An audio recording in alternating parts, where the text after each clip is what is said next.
The United Nations has warned that Burkina Faso will be facing a famine if they do not get enough aid from international countries and donors.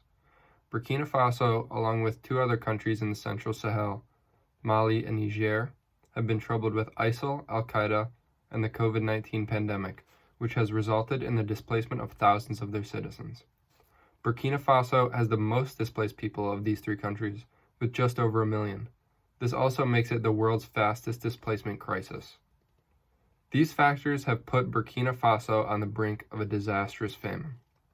Burkina Faso is classified as a low-income country by the World Bank. Its current GDP per capita is $775. Its population is growing exponentially, with 20 million people right now, making it extremely dense. The population is very young, with a life expectancy of only about 61. Population control issues combined with fragile soil have wreaked havoc on their field. 80% of the population relies on subsistence agriculture, and while GDP has grown in the last few years due to gold and cotton exports, the vast majority are unaffected and facing famine. Food deliveries by the World Food Program, which is a part of the UN, are coming to Burkina Faso, but it has been increasingly hard due to security issues and worsening conflicts within the country. Specifically, aid workers have been targeted by ISIL and Al-Qaeda when trying to make those deliveries.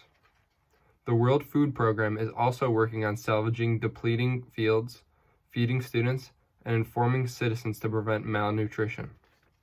The World Food Program has been working hard for months with this, but they are forced to reduce rations in July. The only program that is slowing disaster is running out of money. There was a roundtable held today at 8 a.m.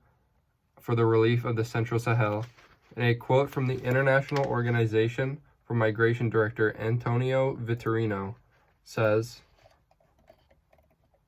"Today, we continue to witness daunting mass displacement, rights violations, and limited access to basic services, particularly for the most vulnerable.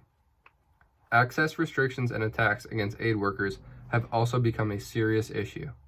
We must intensify our efforts to not only meet the most immediate needs, but also address the root causes of this crisis. Military operations alone cannot be the solution." The conference also called on actors to stop attacking aid workers and international donors to increase the funds. The IOM has only 34% of the $1.4 billion it needs for the 13 million displaced people in Burkina Faso and the Central Sahel. The UN humanitarian response for Burkina Faso was only 39% of what it should have been this year. This money would go towards not only preventing hunger, but would go towards schooling, healthcare, and shelters.